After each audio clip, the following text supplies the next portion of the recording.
బీరకాయ తొక్కలు పచ్చడి చేయడానికి ఫస్ట్ అయితే ప్యాన్లో ఆయిల్ వేసుకొని ఆయిల్ హీట్ అయిన తర్వాత జీలకర్ర, ఎండుమిర్చి, వెల్లుల్లిపాయలు, పచ్చిమిర్చి ఇవన్నీ వేసుకుని ఒకసారి బాగా ఫ్రై చేసుకుని పక్కన పెట్టుకోవాలి.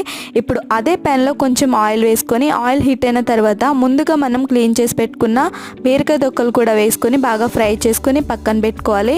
ఇప్పుడు అదే ప్యాన్లో 2 టమాటాలు అయితే వేసుకుని బాగా ఫ్రై చేసుకోవాలి. టమాటాలు ఫ్రై చేసినప్పుడే ఇందులో కొంచెం చింతపండు అయితే యాడ్ చేసుకోవాలి. ఇవి కూడా బాగా ఫ్రై అయిన తర్వాత ముందు మనం ఆల్రెడీ ఫ్రై చేసి పెట్టుకున్న పచ్చిమిర్చి, బీరకాయ తొక్కల్ని ఫస్ట్ పేస్ట్ చేసిన తర్వాత నెక్స్ట్ టమాటాలు కూడా వేసుకొని ఒకసారి బాగా మిక్సీ పట్టుకోవాలి. ఎంతో టేస్టీ అయిన బీరకాయ తొక్కల పచ్చడి అయితే రెడీ అయిపోతుంది. ఈ పచ్చడి కావాలంటే తాలింపు వేసుకోండి, లేకపోతే అవసరం లేదు. ఈ పచ్చడిని వేడివేడి అన్నంలో కలుపుకొని తింటే టేస్ట్ మాత్రం అదిరిపోతుంది. దీనికి మనకి సైడ్ డిష్గా కూడా ఏమీ అవసరం లేదు, ఈ పచ్చడి ఒకటే సరిపోతుంది. వీడియో నచ్చితే ఒక లైక్ చేయండి.